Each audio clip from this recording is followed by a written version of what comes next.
আজকে আমি গতকাল বিকেলের একটি ব্লগ শেয়ার করতে যাচ্ছি, মানে শুক্রবার বিকেলবেলার একটি ব্লগ। তো শুক্রবার বিকেলে আমরা মামার বাসায় যাচ্ছি, আমি আমার ছেলে মেয়ে মানে আমার পরিবারের সবাই। হ্যালো এভরিওয়ান, আসসালামু আলাইকুম। কেমন আছেন সবাই? আশা করছি ভালো আছেন। তো welcome to my another new blog. তো রেডি হয়ে বাসা থেকে কিন্তু বের হয়ে পড়েছি। তো মামানি তো ফোন করে বলল আসতে বাসায়, যদিও বলছিলাম যে আসবো না আজকে, কিন্তু মামানি তো শুনতেই চাচ্ছে না। মানে শুক্রবার তো বন্ধের দিন, বাসায় অনেক কাজকর্ম থাকে, তো বিকেলবেলা কিন্তু অনেক ক্লান্ত লাগে। তো মামানি বলাতে যেতে হচ্ছে।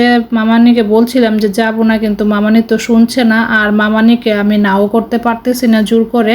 যদিও কয়েকবার বলেছি, তারপরও মামানি শুনছে না, যেতেই হবে বলতেছে। তো কি আর করার, একটু রেস্ট নিয়ে তারপরে বের হয়ে গেলাম। আর মামানি আমাদেরকে এত ভালোবাসে, তো শরীর খারাপ লাগলেও কিছু করার নেই, যেতে হবে। তো আশা করি ওদের বাসায় যাওয়ার পরে খুবই ভালো লাগবে। আমার মামা তো বোন আছে, ভাই আছে, ওদের সাথে খুবই ভালো সময় কাটবে। তো এরই মধ্যে কিন্তু মামার বাসার কাছাকাছি চলে এসেছি, কিছুক্ষণের মধ্যেই কিন্তু মামার বাসায় পৌঁছে যাব।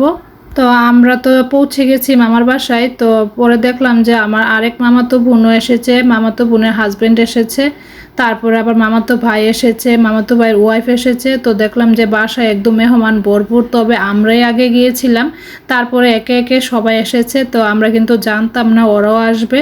তা গিয়ে তো অনেক ভালো লেগেছে, সবাই খুব আনন্দ করেছে, মজা করেছে, খেলাধুলাও করেছে কেউ কেউ। কিছুক্ষণ মামানে আমাদের সাথে গল্প করলো, তারপর আমাদের জন্য এখানে ফলমূল তারপরে কিছু নাস্তার ব্যবস্থা করলো।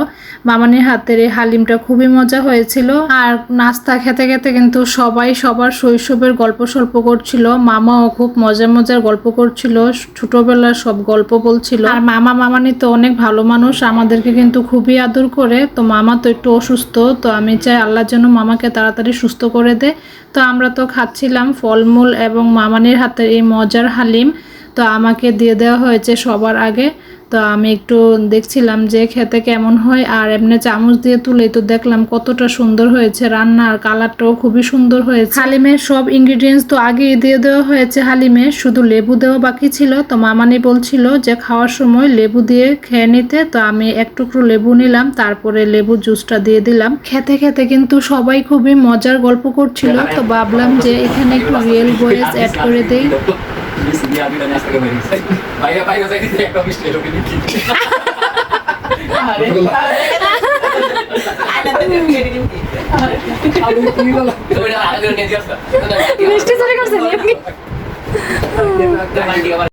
তারপর আমরা মেয়েরা চলে গেলাম এক রুমে, আর ছেলেরা পাশের রুমে বসে ক্যারাম খেলছিল।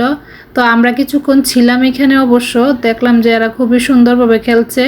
তো তারপরে আবার আমরা চলে গেলাম পাশের রুমে, গিয়ে আবার আমরা সবাই গল্প করছিলাম। তো আমরা কিন্তু অনেক রাত্রে পর্যন্ত ছিলাম, প্রায় 10টা পর্যন্ত ছিলাম, তারপরে বাসায় এসেছি। আর কিভাবে যে এত সময় হয়ে গিয়েছে বুঝতেই পারিনি, মানে কিভাবে যে এত দ্রুত সময়টা চলে গিয়েছে। বিকেলবেলা গিয়েছিলাম, কিন্তু 10টা বেজে গিয়েছে কখন বুঝতেই পারিনি। মনে হয়েছে যে এই তো কিছুক্ষণ আগেই মনে হয় আসলাম।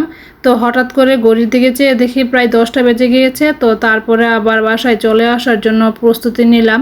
তো আসার আগ মুহূর্তে কিন্তু মামানি এবার আইসক্রিমও দিয়ে দিয়েছিল, যেহেতু একটু গরম ছিল, গতকাল কিন্তু প্রচুর গরম ছিল। তো শেষ মুহূর্তে আইসক্রিম দিয়েছিল, চার ব্যবস্থাও করেছিল। গল্প, আড্ডা এবং খাওয়া দাওয়া সবকিছু মিলিয়ে খুবই ভালো সময় কেটেছে। যদি না আসতাম আসলে খুবই মিস করতাম। আসলে নিজের আপনজনরা যদি একই শহরে অথবা একদম কাছাকাছি থাকা হয় না, তাহলে কিন্তু খুবই ভালো হয়। মাঝে মধ্যে কিন্তু সবাই একসাথে হওয়া যায় বিকেল বেলায়। তো এখন কিন্তু যার যার মতো করে সবাই সবার বাসায় চলে যাচ্ছে। যদিও ছোট মামাতো বোনের হাজবেন্ড খুব জোর করছিল ফুচকা খাওয়ার জন্য, পরে আর যাওয়া হয়নি, বাসায় চলে এসেছি। বলেছি যে অন্য কোনো একদিন হবে।